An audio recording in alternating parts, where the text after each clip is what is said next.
Sa ikaapat na pagkakataon sa loob ng 3 taon, muling nagpulong ang mga defense minister ng Pilipinas, Estados Unidos, Australia at Japan. Nangyari ito sa sidelines ng ika-22 Shangri-La Dialogue na ginanap sa Singapore nitong weekend. Layunin ng pagpupulong na palakasin ang kooperasyon para sa isang malaya at bukas na Indo-Pacific sa gitna ng tumitinding tensyon sa rehiyon. Muling ipinahayag ng 4 na bansa ang kanilang seryosong pagkabahala sa mga agresibong kilos ng China sa East at South China Sea at ang hakbang ng China na baguhin ang status quo sa paggamit ng puwersa.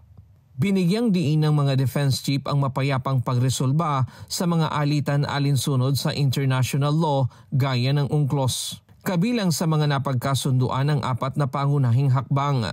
Pagkakaisa sa mga proyektong pangmilitar tulad ng radar at training centers, pagbabahagi ng impormasyon para maprotektahan ang karagatan at himpapawid, mas matibay na depensa laban sa cyber attacks, at pagtutulungan sa mga operasyon sa dagat. Bukod dito, nakipagpulong din si Defense Secretary Gilberto Teodoro Jr. sa mga opisyal ng European Union, France, United Kingdom, Sweden at Lithuania. Natalakay nila ang pagpapalawak ng kooperasyon sa maritime security, cybersecurity, defense technology at rules-based international order. Samantala, binueltahan ni Secretary Teodoro at AFP Chief of Staff General Romeo Browner Jr. ang propaganda ng China kung saan hindi umano sinasagot ng Pilipinas ang mga issue sa West Philippine Sea. May kumakalat kayo na video na ayaw sagutin ni Chief of Staff ang provocations sa South China Sea daw. Sa Xianshan Reef, hindi ko alam kung ano ang ibig sabihin nun eh.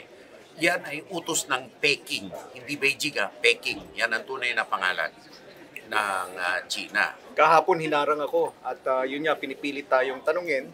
Pero dahil nagmamadali kami, papunta kami dun sa isang meeting natin, bilateral meeting.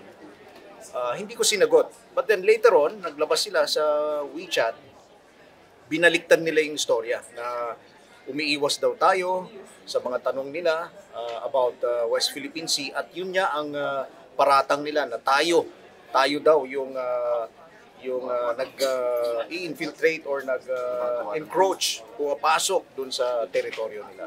Kaya tama lang na iniwasan ni CS. Akala ko tunay na journalist. Nakipagsagutan ako dahil Pilipino inaagrabyado nila yung Pilipinas, di natural sasagutin ko. Lalaban tayo. Hindi tayo papayag na api-apihin.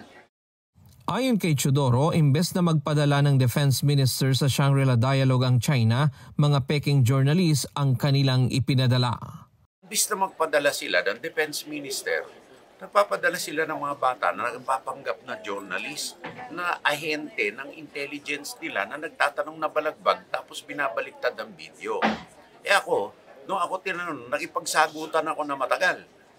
Dahil tinanong nila sa akin kung tayo daw ay proxy lang ng Amerika. Sabi ko, hindi tayo proxy. Natural, Pilipino tayo eh.